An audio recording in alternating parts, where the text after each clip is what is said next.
এই 25 বছরে পাপগুলো কি করা হয়েছে, কোনো একটা পাপ বাকি আছে কিনা যা করা হয় নাই। 25 ইয়ার্সের মধ্যে অনেকেই জিনা করেছে, অনেকেই। আমি আপনাদের কথা বলছি না, এভারেজ আমি পুরো বাংলাদেশের ইয়াং জেনারেশনের কথা বলছি। 25 বছরের ইয়াং এই প্রজন্মটা, এই লেটেস্ট যে প্রজন্মটা, এদের অনেকেই জেনা করেছে, বিবাহ বহির্ভূত সম্পর্ক। এবং আমরা এখন জেনাকে অনেক সময় উস্কেও দেই, আমরা অনেক সময় এটাকে প্রমোটও করি, আমরা এটাকে ফ্যাশনও মনে করি। কারণ আমাদের ঢাকায় মানুষ বলে যে তোর গার্লফ্রেন্ড নাই, এটাই হচ্ছে ওদের কাছে অবাক করা বিষয়। সবাই ঘুরে, ঈদের দিন তুই ঘুরতে পারিস না? আমাদের ফ্যামিলির মধ্যে একজন বলতেছিল তার মেয়েকে, সবাই ঈদের দিনে বাইরে যায়, তুই যেতে পারস না? ঢাকায় এভাবে কথা বলে। তার মানে এটাই ফ্যাশন, মানে আমরা জেনাকে উস্কেও দিচ্ছি। তার মানে 25 বছর আমরা অনেকে জেনাও করেছি। মাদকের সাথে সম্পৃক্ত কত পার্সেন্ট ইয়াং জেনারেশনে আমাদের দেশে? ক্যালকুলেট করেন, আপনি গুগল করেন, দেখেন কত পার্সেন্ট আমাদের দেশে মাদক সেবন করে। ইভেন এখন কিশোর গ্যাং বের হয়েছে, কিশোর গ্যাংয়ে অনেক যুবকরা যায়, অনেকে রাস্তাঘাটে মারামারি করে, অনেকে পলিটিক্যাল দলাদলির মধ্যেও আছেন অনেকেই। এবং এখানে ভাই ভাই রক্ত ঝরাই আমরা। উভয় মুসলিম, কিন্তু উভয় মুসলিম, জুমার দিন একসাথে নামাজ পড়ে। তাহলে এটা কোন দর্শন যেটা আমার ভাইকে শত্রু বানিয়ে দিল, আর পশ্চিমারা গাছের আড়ালে বসে বসে হাসছে? কারণ এই দর্শনগুলো তো ওরাই দিয়েছে। তো 25 বছরের পাপগুলো একটু ক্যালকুলেট করি। প্রিয় দিনী বোন, একটু হিসাব করবেন যে 25 বছর আপনি কতদিন পর্দা করেছেন, কত 25,000 মানুষ আপনার চেহারা দেখেছে কিনা, এই 25 বছরে কত হাজার মানুষ আপনার চেহারা দেখেছে। আর ছেলেরা আপনাকে দেখলে কখনো চেহারা সুরত দেখে না। বেগানা নারীর দিকে একটা ছেলে যখন তাকায় এবং সেক্সুয়াল ডিজায়ার নিয়ে তাকায়, তখন সে চোখ দিয়ে তাকে রেপ করে। ভেরি সরি টু সে যে আপনি প্রচুর চোখ দিয়ে রেপড হয়েছেন প্রিয় দিনী বোন। অনেকেই আপনাকে চোখ দিয়ে রেপ করেছে, আপনি বুঝতেই পারেন নাই। তো এই 25 ইয়ার্স আমরা অনেক কিছুই করেছি, অনেক কিছুই করি নাই। এখন একটু আজকে সাদা একটা কাগজ নিয়ে আমরা একটা হিসাব করব যে আমরা 25 বছরে কী করেছি, কী করি নাই, কী পাপ করেছি, কী করি নাই, কী পুণ্য করেছি, কী করি নাই। আমি আগে মনে করতাম যে একটা খালেস তওবা ইনশাআল্লাহ আল্লাহ পাক সব মাফ করে দিবেন। আসলে আল্লাহ পাক মাফ করেই দিবেন, কিন্তু ভিতর থেকে স্যাটিসফাই হতে পারবেন না আপনি। এখন যদি আপনি এখান থেকে আমার এই লেকচারটা শুনে আল্লাহর ওলি হয়ে যান এবং আপনি বড় মুহাদ্দিস, মুফতি, দিনের বড় দায়ী ইলাল্লাহ, বড় পলিটিশিয়ান, বড় ইঞ্জিনিয়ার, মানে যারা ওয়ার্ল্ডকে ইসলাম স্ট্যাবলিশমেন্টের দিকে নেতৃত্ব দিচ্ছেন, এমনও মানুষ যদি আপনি হয়ে যান, আপনি এই 25 বছরের ঋণটা শোধ করতে পারবেন না।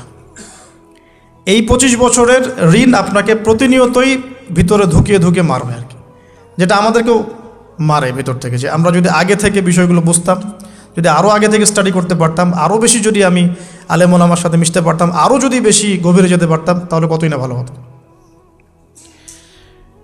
তো আমি আশা করি কথাগুলো আপনাদের কলিজায় পৌঁছাবে ইনশাআল্লাহ।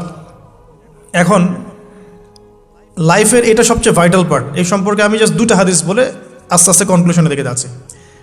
নবী সাল্লাল্লাহু আলাইহি ওয়াসাল্লাম বলছেন যে 7 শ্রেণীর মানুষকে আল্লাহ পাক কিয়ামতের দিনে আরশের ছায়া দিবেন। কত শ্রেণী ভাই? তার মধ্যে সেকেন্ড শ্রেণীটা হচ্ছে সেই যুবক নাশা ফি ইবাদাতিল্লাহি তাআলা, যে আল্লাহ পাকের ইবাদতে তার যৌবনকালটা কাটিয়ে দিয়েছে। এখনও বাকি আছে আপনার সামনে। যৌবনকাল কতটুকু? হয়তো 15 to 40। তার মানে এখনও 40 বা 50 বছর পর্যন্ত আপনার যৌবনটিকে থাকবে ইনশাআল্লাহ, যদিও বা এই যুগে থাকে না আর কি। আমরা তো ফ্যান্টাসিতে ভুগি অনেক সময়, 4টা বিয়ে। বাস্তবতা হচ্ছে এই যুগে একটাই ডিফিকাল্ট, একজনকে সন্তুষ্ট করে কি ডিফিকাল্ট। এখন সেই যুগ না তো, আমরা তো হর্স রাইড করি না, আমরা তো এক্সারসাইজ করি না, আমরা তো এখন অনেকে খেলিও না, আমরা ফাস্ট ফুড খাই, আমরা হাইজেনিক খাবার খাই না, আমরা আগেকার মানুষদের মতো অনেক কিছুই করি না। এনভায়রনমেন্ট নষ্ট হয়ে গেছে, পলিউশন আছে, সব মিলে এখন আমাদের যৌবন যে 50 বছর পর্যন্ত থাকবে, এটা নিশ্চয়তা দেওয়া যাচ্ছে না যদি আমরা বেঁচেও থাকি। আর কত যুবক যুবতী ভাই বোন যে যৌবনকালেই চলে যায় তার তো ঠিক নাই। প্রিয় দিনী ভাইয়েরা, আমরা আলোচনা করছিলাম যৌবন সম্পর্কে। এই বিষয়ে আমি 2টো হাদিস বলার নিয়াত করেছিলাম। তো প্রথমটা শুনিয়েছি মোটামুটি, সেটা হলো নবী সাল্লাল্লাহু আলাইহি ওয়াসাল্লাম বলেছেন যে কিয়ামতের মাঠে আল্লাহ রাব্বুল আলামিন যে 7 শ্রেণীর মানুষকে তার আরশের ছায়া দিবেন, তার মধ্যে দ্বিতীয় শ্রেণী হচ্ছে সেই যুবক যে তার যৌবনকালটাকে আল্লাহর পথে উৎসর্গ করেছে বা কাটিয়ে দিয়েছে। আরেকটা হাদিস যেটা বলতে চাচ্ছিলাম সেটা হলো, কিয়ামতের মাঠে 5টা প্রশ্ন হবে, স্পেশাল 5টা প্রশ্ন, যে 5টা প্রশ্নের উত্তর না দেয়া পর্যন্ত কাউকে ছাড়া হবে না। তার মধ্যে প্রথম প্রশ্নটাই হচ্ছে তোমার জীবন কোন কাজে কাটিয়েছো, এবং দ্বিতীয় প্রশ্ন হচ্ছে তোমার যৌবন কোন কাজে কাটিয়েছো। সো আমি বলছিলাম আপনাদেরকে যে যৌবনকালটাকে যদি আমরা আল্লাহর পথে কাটাতে পারি, ইনশাআল্লাহ তাআলা আমাদের এই যে উদ্দেশ্যটা, যে নিজেরা দিন পালন করব, নিজের পরিবারের মধ্যে প্রতিষ্ঠা করব, আমাদের সমাজে দিন ইসলামের দাওয়াতি কাজ করব, যেখানেই থাকি সৎ থাকব, একদিন ইনশাআল্লাহ দিন আবার বিজয়ী হবে, এই যে স্বপ্নগুলো, এগুলো বাস্তবায়িত হবে ইনশাআল্লাহ তখনই যখন আমরা নিজেরা পরিবর্তিত হয়ে সমাজের জন্য ভালো কিছু বয়ে নিয়ে আসবো ইনশাআল্লাহ। তো আমি জাস্ট কয়েকটা পয়েন্ট আপনাদের সাথে একটু শেয়ার করে শেষ করে দিব, যে এখন থেকে কিভাবে আপনারা বা আমরা আমাদের যৌবনটাকে আল্লাহর পথে কাটাতে পারি। প্রথম যে পয়েন্টটা আমি লিখে নিয়ে এসেছি সেটা হলো, আমি একটু বলেওছিলাম যে আমাদের নিজস্ব খসড়া একটা আমলনামা তৈরি করতে হবে আর কি।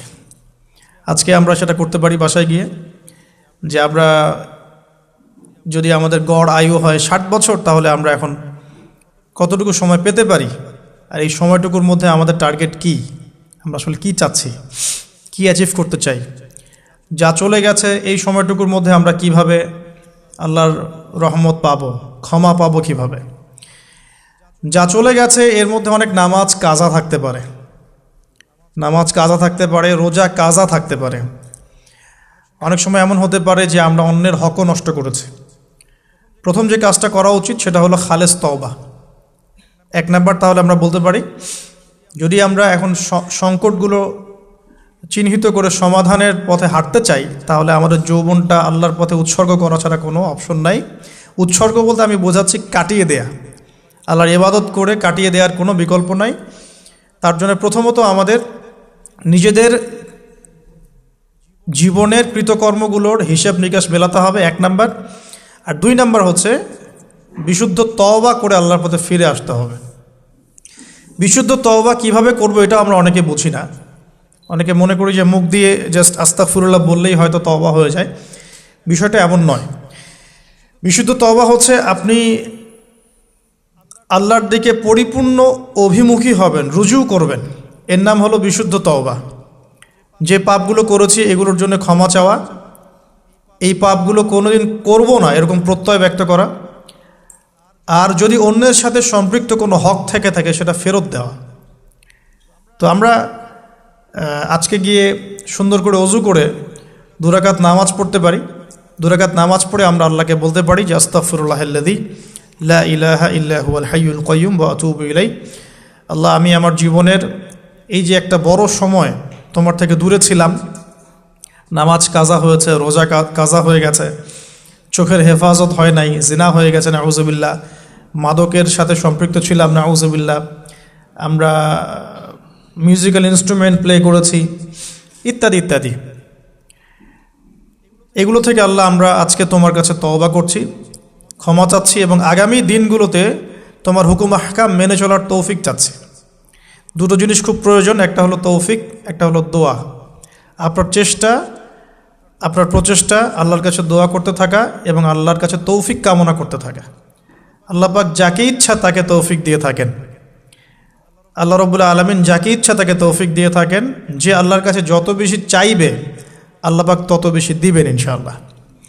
তো এই জন্য চেয়ে নিতে হবে, প্রথমত চেয়ে নেবেন যে আল্লাহ আপনি আমাকে তৌফিক দিন, যাতে করে আমি আমার পুরো জীবনটাকে আপনার ইবাদতে কাটাতে পারি, আরও সে ছায়া পেতে পারি। আল্লাহ কবুল করুন, আমিন। এখন ইস্তেগফার করার পর যার যার হক তাকে তাকে ফিরিয়ে দেওয়া উচিত। যদি আপনি বা আমি আল্লাহ না করুক কারো হক নষ্ট করে থাকি, সেটা ফিরিয়ে দিতে হবে।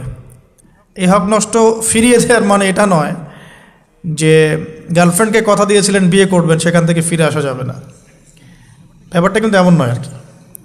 এরকমও প্রশ্ন আমাদের কাছে অনেকে করেছেন যে আমি তো আমার গার্লফ্রেন্ডকে কথা দিয়েছিলাম যে আমি তোমাকে ছাড়া আর কাউকে বিয়ে করব না, তো এখন কি আমি ফিরে আসলে, তওবা করে ফিরে আসলে কি এর জন্য আল্লাহ আমাকে ধরবেন কিনা? মনে রাখবেন, শয়তান হচ্ছে এই পৃথিবীর সবচাইতে ইন্টেলেকচুয়াল প্রাণী। সিরিয়াসলি, ও যে এত বেশি স্মার্ট যেটা আমাদের চিন্তারও বাইরে, চিন্তার বাইরে। যখন শয়তান সরাসরি মানুষকে পথভ্রষ্ট করতে ব্যর্থ হয়, তখন কিছু নেক সুরত ধারণ করে। দিনী ভাই দিনী বোন, এটা নেক সুরত, ঠিক আছে। তারপরে দাড়ি টুপিওয়ালা মানুষের মধ্যে এটা ঢুকিয়ে দেওয়া যে আমি তো অনেক আবেদ মানুষ, পরহেজগার, ওরা তো ককরোচ। দেখবেন বেশি না, 1 মাস যদি কেউ নামাজ পড়ে, 1 মাসে 10টা বই পড়াশোনা করে, ইসলাম সম্পর্কে একটু ঘাটাঘাটি করা শুরু করে, অন্যদের সাথে কথা বলার ক্ষেত্রে তার যে বডি ল্যাঙ্গুয়েজ, এটা খেয়াল করবেন। তো শয়তান কিন্তু অনেক স্মার্ট, এভাবে শয়তান অনেকভাবে মানুষকে প্রতারিত করতে পারে। সো শয়তানের নেক্সট শুরুতে ধোকায় পা দিবেন না। আল্লাহ পাক আমাদের সবাইকে হেফাজত করুন, আমিন। খুব ভালো একটা কাজ করছি মনে করেন, একটা বড় প্রজেক্ট করছি সারা বাংলাদেশ ব্যাপী, একটু মনের মধ্যে ঢুকিয়ে দিল যে মানুষ তো দেখুক, মানুষ ভালো বলুক, যথেষ্ট আমল ধ্বংস হওয়ার জন্য। এতটুকু যথেষ্ট আমল ধ্বংস হয়ে যাওয়ার জন্য। আল্লাহ মাফ করুক আমাদেরকে। তো প্রথমে প্রিয় ভাই, তওবা করে ফিরে আসা, যার যার হক তাকে তাকে ফেরত দিয়ে দেওয়া। এরপরের সবচাইতে ইম্পর্ট্যান্ট জায়গাটাই হচ্ছে ইলম অর্জন করা। যেখানে আছেন সেখানেই থাকবেন, মানে যে যে প্রতিষ্ঠানে যে সাবজেক্টে পড়ছেন, এখন আপনাদের প্রায় জীবনের 20টা বছর চলে গেছে। এখন সবার পক্ষে আবার ইউটার্ন করে জিরো থেকে স্টার্ট করা পসিবল না, এবং এটা বুদ্ধিমানের কাজও হবে না, এটা বুদ্ধিমানের কাজও হবে না। ওই সেকশনে যারা আছেন তাদের সংখ্যা কিন্তু প্রচুর, যারা দিনী লাইনে পড়াশোনা করছেন, ঠিক আছে। আল্লাহ চাইলে তাদের মধ্য থেকেই ইনশাআল্লাহ এমন অনেক বড় বড় মুফতি, মুহাদ্দিস, ইমাম তৈরি হবেন, যারা ধর্মীয় অঙ্গনে নেতৃত্ব দিবে ইনশাআল্লাহ। আর যদি দেখা যায় তারা তাদের দায়িত্ব পালন না করেন, তখন আল্লাহ পাক জেনারেল থেকে মানুষ উঠায় নিয়ে আসবেন। এটা আল্লাহ পাকের কৌশল, আল্লাহ পাক করতে পারেন। এখন আপনি কি করবেন? যেহেতু আপনারা 20-25 বছর পার করে আসছেন, যে সাবজেক্টে পড়ছেন কন্টিনিউ করতে থাকবেন। যদি এনভায়রনমেন্ট থাকে ফ্রি মিক্সিংয়ের, এখানে আপনি আপনার চোখকে হেফাজত করার চেষ্টা করবেন সর্বোচ্চ। এ ব্যাপারে আমি একটা বই সাজেস্ট করি, এই বইটা পড়লে ইনশাআল্লাহ আপনার অন্তরের মধ্যে এই বিষয়গুলো কমে আসবে ইনশাআল্লাহ। সেটা হলো তাসকিয়া, ও আরেক নামে এসেছে, সেটা হলো তাসাউফ ও আত্মশুদ্ধি। তাসাউফ ও আত্মশুদ্ধি পুরো ওয়ার্ল্ডের ওয়ান অফ দ্য মোস্ট, বলবো যে অনারেবল একজন আলেমে দিন, টপ 10-এর মধ্যে একজন, আল্লামা তাকি উসমানী দামাত বারাকাতুহু, তার লেখা বই তাসাউফ ও আত্মশুদ্ধি। বাংলাদেশে যে মাকতাবাতুল আশরাফ তারা প্রকাশ করেছে। এই বইটা যদি পড়েন, আপনার মনের মধ্যে নফসের যে খারাপ রিপুগুলো, এগুলো আস্তে আস্তে কমতে থাকবেন সব। এবং এই বইটা আমি বলি যে বারবার পড়া উচিত, বারবার পড়া উচিত। হ্যাঁ, তো আল্লাহ তৌফিক দান করুন। এখন পুরোপুরি ট্র্যাক চেঞ্জ করতে যাবেন না, আপনি আপনার ট্র্যাকেই থাকবেন। এখন এই ট্র্যাকে থেকে আপনি কিভাবে ইসলামিক বেসিক জ্ঞান অর্জন করবেন, কিভাবে পসিবল? কঠিন, অসম্ভব কিছু না, কঠিন। আমি অভিজ্ঞতা থেকে বলি আমার মতো করে। ফার্স্ট অফ অল, একজন বিজ্ঞ কারি সাহেব, হাফেজে কোরআন বা কারি, প্রাথমিক স্টেজ বলছি, বিজ্ঞ একজন কারি সাহেব বা হাফেজে কোরআন, যার সাথে আপনার ভালো সম্পর্ক বা যাকে আপনি চিনেন, রিনাউন্ড, বা যিনি খুব কোঅপারেটিভ, আপনাকে সময় দেন, টাইম দেন, এরকম কারো কাছে গিয়ে আপনি কোরআন তেলাওয়াত করা শিখবেন আগে। ফার্স্ট অফ অল এটা কাজ, কোরআন তেলাওয়াতটা আগে শিখবেন। আমি তো যে দুঃখ করে বলি, কষ্ট করে বলি, যে আমাদের এই দিনী অঙ্গনে এমন অনেক মানুষ আছে যারা ইভেন কোরআন রিসাইট পর্যন্ত করতে না পেরেও অনেক বড় বড় জায়গায় অভিনয় করেন, দিনিয়াতের অভিনয় করে যান, নিজের সাথে অভিনয় করে যান। অনেক সময় উদ্ধতাবশত বড় বড় আলেমদেরকে বাহাসের জন্য চ্যালেঞ্জ করে থাকেন, অথচ কোরআন তেলাওয়াত শুদ্ধ না। কোরআন তেলাওয়াত শুদ্ধ না মানে নামাজই হচ্ছে না। কোরআন তেলাওয়াত শুদ্ধ না মানে কি? নামাজ হচ্ছে না। কবুল করার মালিক তো আল্লাহ, শর্ত তো এটা। কবুল করার মালিক তো আল্লাহ। আল্লাহ পাক চাইলে কেউ এক ওয়াক্ত নামাজ না পড়লেও তওবা করে ফিরে আসছে মৌতের আগে, হয়তো আমরা জানি না, আল্লাহ মাফ করে দিয়েছেন, হতে পারে না? এটা তো শর্ত, কোরআন তেলাওয়াত তাজবিরের সাথে শিখতে হবে। তো এখানে যদি একজন আলেম থাকেন, একজন কারি থাকেন, হাফেজ থাকেন, তার কাছে আপনারা ব্যাচ করে পড়লেন, অথবা সে যদি কোনো ইনস্টিটিউট খুলে সেখানে আপনারা একটু সময় দিলেন, বা যারা পড়তে জানেন আবার মস্ক করে নিলেন। ফজরের পর 1 ঘন্টা, সপ্তাহে 3 দিন, 3 মাস এনাফ। ফজরের পর 1 ঘন্টা, সপ্তাহে 3 দিন, আপনার 2 থেকে 3 মাস যথেষ্ট। কোরআন তেলাওয়াত আপনি শিখে ফেলবেন ইনশাআল্লাহ। এটা প্রথম কাজ। এটা না করে পরের কাজগুলো আসলে পসিবল না। এগুলো সব জাতামাতা কাজ হয়ে থাকবে, এগুলো মানে পূর্ণতা পাবে না। প্রথম কাজটাই কোরআন তেলাওয়াত শেখা। এরপরে আপনার অনেকে তাবলিগ জামাতে সময় দেন, সময় দিবেন। অনেকে দেখা যায় যে বাসায় দিনই বই পুস্তক পড়েন, এগুলো পড়বেন, ঠিক আছে। অনেকে হাদিসের বইয়ের যে অনুবাদগুলো হয়েছে এগুলো পড়বেন, সমস্যা নেই। কিন্তু কোরআন তেলাওয়াত অবশ্যই শিখবেন। তারপরে আপনি যদি এখান থেকে বের হওয়ার পরে বা রানিং অবস্থাতেও যদি সময় বের করতে পারেন, তাহলে মাদ্রাসা অঙ্গনের কোনো আলেমের সহবতে গিয়ে আপনি অ্যারাবিক ল্যাঙ্গুয়েজ এবং অ্যারাবিক গ্রামার শিখবেন। ওটা আপনার শেখার লেসন 2, কোরআনের পর এটা শেখার লেসন 2। অ্যারাবিক ব্যাকরণ, অ্যারাবিক গ্রামার এবং অ্যারাবিক ল্যাঙ্গুয়েজ ছাড়া কোরআনের তাফসির তর্জমা এগুলো বোঝা যায় না। যে যাই বলুক, এটাই ফুল স্টপ কথা। তাফসির আপনি তো বঙ্গানুবাদ দেখে অনেক কিছু বুঝতে পারেন ঠিকই। আল্লাহ পাক বলেছেন সুদ খেও না, জেনার ধার কাছে যেও না, এগুলো কমন মেসেজ, সেগুলো সবাই নিতে পারে। একজন অমুসলিম ভাইও ওইটা যদি বাংলা পড়তে পারে, সেও বুঝতে পারবে কি বলতে যাচ্ছেন আল্লাহ পাক। অ্যারাবিক ল্যাঙ্গুয়েজ, অ্যারাবিক গ্রামারের ভিতরে না ঢুকলে আপনি কোরআনের ভাষাটাকে ধরতে পারবেন না। আল্লাহ পাকের যে মানে ঐশী গ্রন্থের বালাগাত, এটা আপনি বুঝতে পারবেন না। তো এই জন্যে এটা তো সিম্পল এক্সাম্পল। আমরা যদি এখানকার ল্যাঙ্গুয়েজ কি বইগুলোর, ইংরেজি না বাংলা? ইংলিশ। মাশাআল্লাহ, ইংলিশ ল্যাঙ্গুয়েজ যদি না জানতাম, আমি কি এখানে পরীক্ষা অ্যাটেন্ড করতে পারতাম? আমি তো ওই টপিকটাই বুঝবো না, কোন টপিক আলোচনা হচ্ছে, স্যার কী পড়াচ্ছেন। আমার তো ইংরেজি গ্রামারের এবং ইংরেজি ল্যাঙ্গুয়েজটিক আমার কোনো দক্ষতা নাই। তাহলে আমি কীভাবে ওই চ্যাপ্টার 1, চ্যাপ্টার 2, চ্যাপ্টার 3, এই টপিক ওই টপিক কেমন করে বুঝতে পারি? সিমিলার এখানে কোরআনের ক্ষেত্রে যদি আপনি ল্যাঙ্গুয়েজগুলো না জানেন এবং গ্রামারটা না বোঝেন, তাহলে কোন সূরার ভিতরে কি গভীর মর্ম, এগুলো আপনি ধরতে পারবেন। ভাষা একটা অর্থ বুঝতে পারবেন। ভাষা অর্থ পরীক্ষায় পাশ করাতে পারে, কিন্তু A+, গোল্ডেন A+ আনতে পারে না। তো আশা করি আপনি বুঝতে পারছেন যে আমি কী বলতে যাচ্ছি। তো এটার জন্যে এখন এক্সাম্পল বুঝে নেন। এই যে এখানে ইংরেজি ল্যাঙ্গুয়েজ পড়ছেন, ওই ল্যাঙ্গুয়েজের উপরে বেস করে আপনি বইগুলো শেষ করছেন, এটা কি ওস্তাদ ছাড়া করছেন না ওস্তাদ সহ করছেন? টিচার লাগে না? সেম জিনিস কোরআনের ভাষা শিখতে হলেও, গ্রামার শিখতে হলেও এরকম কিছু ওলামায়ে কেরাম আপনাকে খুঁজে বের করতে হবে। এখন ওলামায়ে কেরামরা কিন্তু অনেক ব্যস্ত, অনেকের অনেক কাজ থাকে, অনেকের মাদ্রাসা থাকে, অনেকের দিদি খেদমত থাকে। এর মধ্যেও আল্লাহর কাছে দোয়া করতে থাকেন, ইনশাল্লাহ আপনাকে আপনার ওস্তাদ আল্লাহ পাঠিয়ে দিবেন ইনশাল্লাহ। আল্লাহ পাক কাউকে ওস্তাদ ছাড়া রাখবেন না। তো ওস্তাদের কাছে আপনার বিহেভিয়ার কেমন হবে? এখন আপনি টিচারের সাথে যেমন বিহেভিয়ার রাখেন সেরকম তিনি সবক দিবেন, আপনি সেটা বাসায় কভার করবেন, নতুন পড়া নেবেন, আবার পড়া দিবেন। এইভাবে আস্তে আস্তে 4-5টা ক্লাসিক্যাল অ্যারাবিক গ্রামারের বই যদি কভার করতে পারেন, ইনশাআল্লাহ আপনি কোরআনের এই যে আলহামদুলিল্লাহি রাব্বিল আলামিন পড়ছেন, অর্থটা নিজেই বুঝতে পারবেন।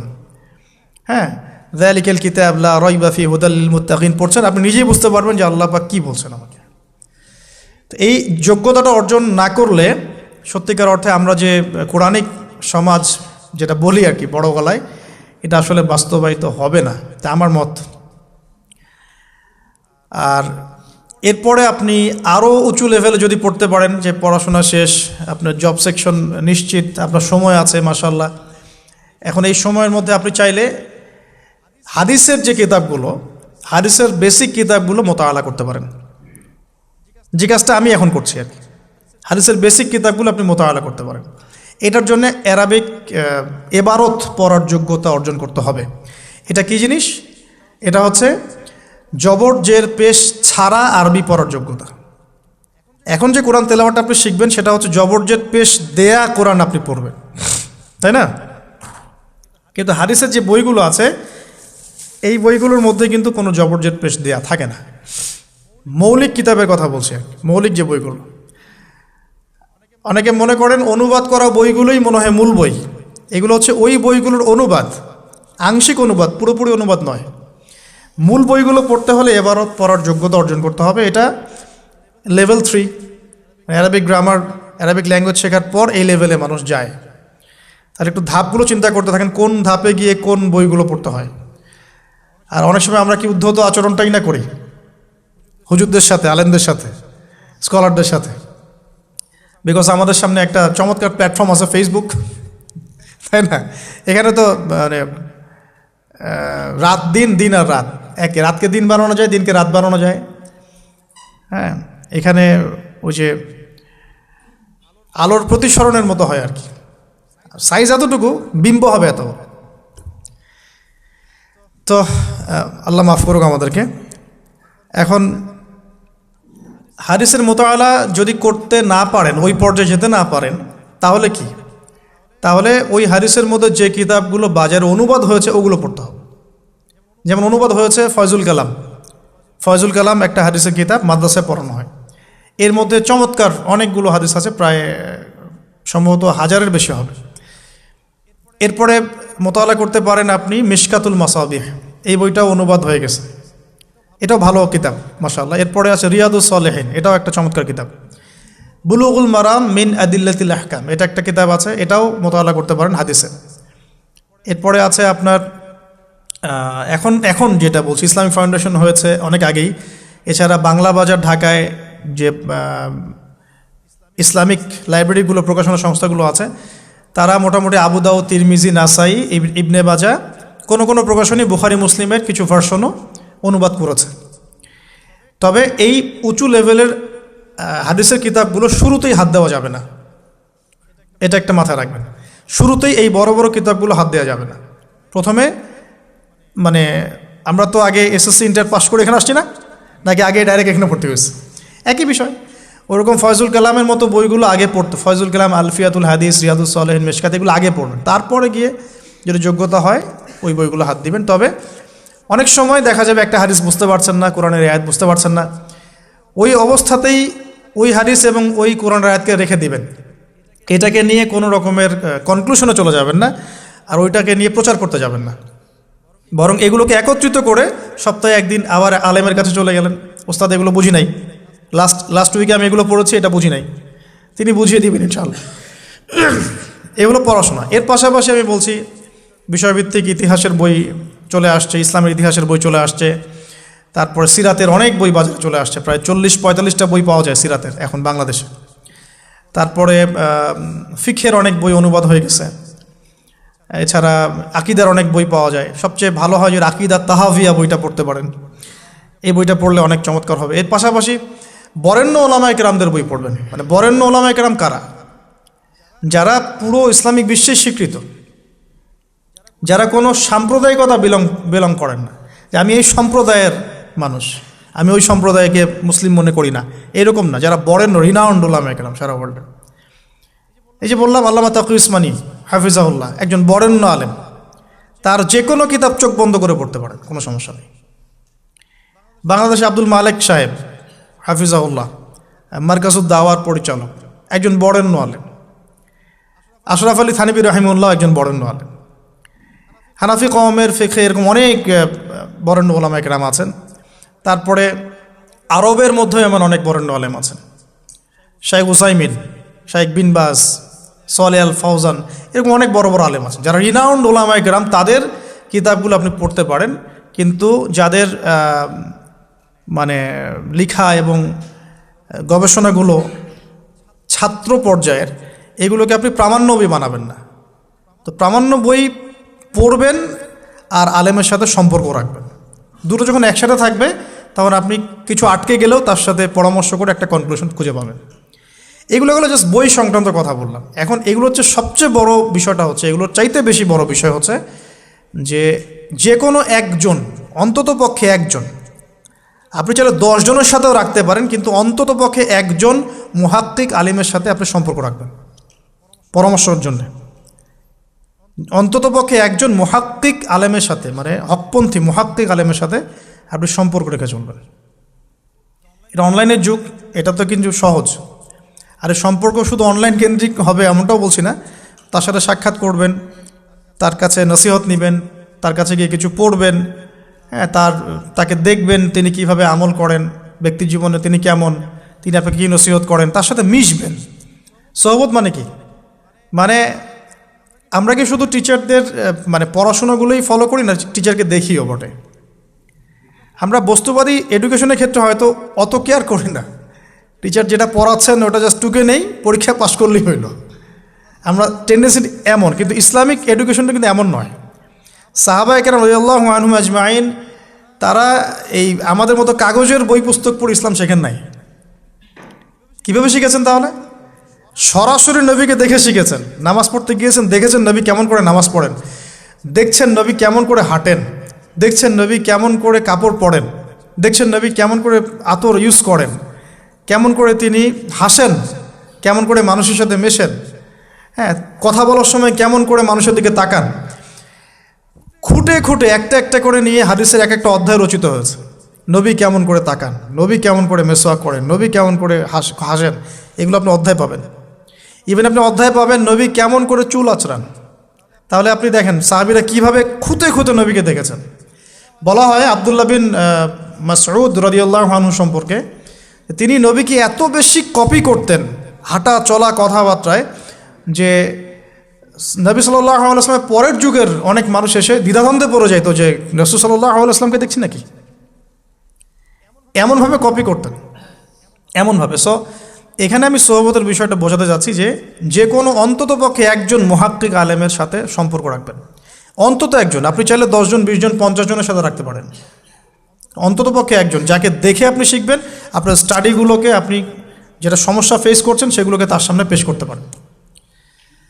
এটা আমি খুঁজে দিব না আপনাদেরকে, নাম বলেও দিব না, আমি কার কার সাথে সম্পর্ক রেখে চলি এটা আমি বলবো না, এটা আপনাকে খুঁজে বের করতে হবে। তবে এখানে আমি একটা কথা বলে দিব যে যেহেতু আমরা সব সাধারণ মানুষ, কারণ আমরা তো কেউ স্কলার নই, এখানে আমরা কেউ মানে যেটা বলি যে মুজতাহিদ, ইজতেহাদ করার যোগ্যতা রাখি না আমরা এখানে কেউ। সেক্ষেত্রে অবশ্যই আমাদেরকে পূর্বসূরি ওলামায়ে কেরামদেরকে ফলো করতেই হবে, কারণ কোরআন সুন্নাহ নতুন করে গবেষণা করে আপনি তো সব মাসআলা বের করতে পারবেন না। এই কারণে আমাদেরকে মাযহাব মানতে হয়, এটা খারাপ কিছুই না। এটা নিয়ে অনেক কথা সমাজে এখন শুনি, দেখি, দরকার নাই, আমরা লা মাযহাবি, আমরা এইটা আমরা সেইটা, এগুলো আসলে বোগাস কথাবার্তা এবং সমাজ বিভক্তকরণের মূল হাতিয়ার এগুলো হয়ে গেছে এখন। সমাজের ইউনিটি নষ্ট করবেন কেন? কোরআন এবং সুন্নাহ আল্লাহ ফলো করতে বলেছেন, দ্যাটস অল। আর কোরআন সুন্নাহ আপনি কি এখন আমি যদি আপনাকে কোরআন এই যে দিলাম, নেন কোরআন, নেন তাফসির ইবনে কাসির, নেন তাফসির জালালাইন, নেন আপনি তাফসিরে মারিফুল কোরআন, নেন এইটা, এই যে বুখারী নেন, মুসলিম নেন, তিরমিজি, আবু দাউদ, নাসাই সব নিয়ে নেন। এখন আপনি কি গবেষণা করে সব মাসআলা আমাকে দিতে পারবেন? ইম্পসিবল আমার পক্ষে, এখন ইম্পসিবল একটা। তাহলে এগুলো যারা গবেষণা আগে করেছেন তাদের কিতাব তো আমাদেরকে পড়তে হচ্ছে। এটাই হলো তাদের মত নেয়া, তাদের মত অনুযায়ী পথ চলা। তো এই জিনিসগুলো নিয়ে যারা বাড়াবাড়ি করছে এটা খুবই দুঃখজনক। যে অবশ্যই কোরআন সুন্নাহকে ফলো করতে হলে আমাদেরকে হকপন্থী উলামায়ে কেরামের সোহবতে যেতেই হবে, তাদের বইপত্র, লেকচার, তাদের নসিহত, তাদের ফিকহের কিতাব, এগুলো আমাদের ঘাটতে হবে। আদারওয়াইজ আমরা সরাসরি কোরআন সুন্নাহর দাবি করলেও মানতে পারবো না, সরাসরি কোরআন সুন্নাহ মানিয়ে দাবি করলেও মানতে পারবো না, বিকজ আমি তো কোরআন সুন্নাহর সব জ্ঞান রাখি না। ক্রিপ্টোকারেন্সি হালাল না হারাম আমি যদি আপনাকে এখন প্রশ্ন থ্রো করে দেই, নেন সব বই দিয়ে দিলাম কোরআন সুন্নাহর, আপনি কি ঘেটে আমাকে অ্যান্সার দিতে পারবেন? তাহলে এটা ঘাটবে কারা? যারা এটা ঘাটার যোগ্যতা রাখে। তারা ঘেটে যখন একটা প্যানেল করে একটা ফতোয়া যখন আসবে যে না এটাই, তখন আমরা সেটাকে ফলো করব, দ্যাটস অল। এই জিনিসটা রাসূল সাল্লাল্লাহু আলাইহি ওয়াসাল্লামের যুগেও ছিল, সাহাবীদের যুগেও ছিল, তাবেঈনদের যুগেও ছিল, এটা আস্তে আস্তে চলে আসছে এই পর্যন্ত। তো এখানে ক্লাসিক্যাল যে ইসলাম চলছে এখানে থাকলে আপনার বিভ্রান্ত হওয়ার কোনো চান্স নাই। কিন্তু এর আশপাশে ব্যাঙের ছাতার মতো অনেক মতাদর্শ এসেছে এখন, নতুন নতুন অনেক। এগুলোতে পা দিলে নেক্সট শুরুতে ধোকা খাবেন শয়তানের মতো। ওই যে বললাম শয়তান নেক্সট শুরুতে ধোকা দেয়, মনে হবে যে আমি তো সরাসরি কোরআন সুন্নাহ ফলো করি, আদতে আপনি কোরআন সুন্নাহই ফলো করছেন না। আদতে আপনি কোরআন সুন্নাহর কিছুই ফলো করতে পারবেন না, বা ফলো করলেও আংশিক পারবেন, আংশিকটা পারবেন না। একটা মাসআলা মনে করেন, একটু বলেন এই জায়গায়, একটা মাসআলা মনে করেন এসেছে যে আমরা বর্তমান অর্থ ব্যবস্থায় বর্তমান অর্থ ব্যবস্থায় আমরা কিভাবে আমাদের ব্যাংকিং সিস্টেমটা সাজাবো। ধরেন একটা মাসালা এসেছে, এখন এই বিষয়ে যদি আমরা ইকোনমিক্সের উপর দক্ষ ওলামায়ে কেরামদের শরণাপন্ন না হই, আমরা কি অ্যান্সার নিতে পারবো? আমি কি পারবো উত্তর দিতে? আপনি কি পারবেন? যে কোরআন এবং সুন্নাহ গবেষণা করেছেন এবং যার কাছে অর্থনীতির জ্ঞান আছে, ওই রকম মুহাক্কিক কোনো আলেম আপনাকে বলতে পারবে এখন আমাদের কি করা দরকার। এই জিনিসটাই যদি আমরা বাংলাদেশের সংবিধান সম্পর্কে জানতে চাই, আমাদেরকে আইনজীবীর কাছে যেতে হবে। আমরা যদি রোগ নির্ণয় করতে চাই, ডক্টরের কাছে যেতে হবে। এখানকার ইঞ্জিনিয়ারিং যা পড়ানো হয়, আমি কি সেটা বলতে পারবো? তাহলে আমাকে এখানকার স্যারের কাছে যেতে হবে, স্যার এখানকার বিষয়টা কি আমাকে একটু বুঝাই দেন। তখন তিনি তার জ্ঞান থেকে এবং তার জ্ঞানের সোর্স থেকে ঘেটে ঘেটে আমার জন্য কিছু সমাধান বের করে দিবেন, আমি তো সেটা ফলো করব। তো এই ফলো করা জিনিসটাকে যারা নেগেটিভলি উপস্থাপন করছেন, এটা ঠিক না। এটা একটা উদ্ধত আচরণ হচ্ছে, অহংকার হচ্ছে। এই ফিতনাগুলো থেকেও বেঁচে থাকতে হবে। এই জন্য আমি বললাম অন্তত একজন মুহাক্কিক আলেমকে ধরে বসে থাকবেন। এটা আমি কিন্তু পীর মুরিদি বোঝাচ্ছি না, ঠিক আছে? আমি বোঝাচ্ছি যে আপনি মানুষের সহবতে থাকবেন, পরামর্শ ভিত্তিক, যে কোনো একজন হকপন্থী আলেম। এখন এরপর কি? এরপরে আপনি পড়াশোনা চালিয়ে গেলেন, আলেম আপনার কাছে পরিচিত আছেন, আপনি টাচে আছেন, পড়াশোনা করছেন, কোরআন হাদিস মোতালা করছেন, মাশাআল্লাহ দ্বীনের জ্ঞান অর্জন করছেন। এখন আপনি আপনার সাধ্যমতো দাওয়াতি কাজ করবেন। যতটুকু দাওয়া আপনার দেওয়ার যোগ্যতা আপনি অর্জন করেছেন বা পারছেন, অতটুকু ছোট ছোট করে 5 মিনিট 10 মিনিট, একটা হাদিস 2টা হাদিস, এভাবে মানুষের মধ্যে ইসলামটাকে প্রচার করতে থাকেন ইনশাআল্লাহ। তবে যে বিষয়গুলো নিয়ে সমাজে ইখতিলাফ দ্বন্দ্ব দেখা যায়, এগুলো নিয়ে আপনি কথা বলতে চান না। এগুলোর কোনো সমাধান নাই, মানে এগুলো কখনো শেষ হবে এমনটা মনে হচ্ছে না। ইলা ইয়াউমিল কিয়ামা, কিয়ামত পর্যন্ত এগুলো শেষ হবে এমনটা বোঝা যাচ্ছে না। এই জন্য আমরা এখানে আগুন আর উস্কে দেওয়ার দরকার নাই। আপনি আপনার কাছে যেটা ভালো লাগে ওই মানহাজ, ওই মাযহাবটা ফলো করতে থাকেন ইনশাআল্লাহ। সাহাবীর যুগ থেকে এরকম ইখতিলাফ কিন্তু ছিল, তাই বলে কেউ কাউকে তারা এরকম তুই কাফের হয়ে গেছিস এরকম কখনো কথা কেউ বলে নাই, যেটা আমাদের পান থেকে চুন খসলে মানুষ বলে দেয়। তো এরকম জায়গায় যায় না, এটা তাস্কিয়া নষ্ট হয়ে যাবে, আপনার মনের তাস্কিয়া নষ্ট হয়ে যাবে। এখন এরপরে আপনি বা আমি আমাদের কর্মক্ষেত্রটা সাজাবো।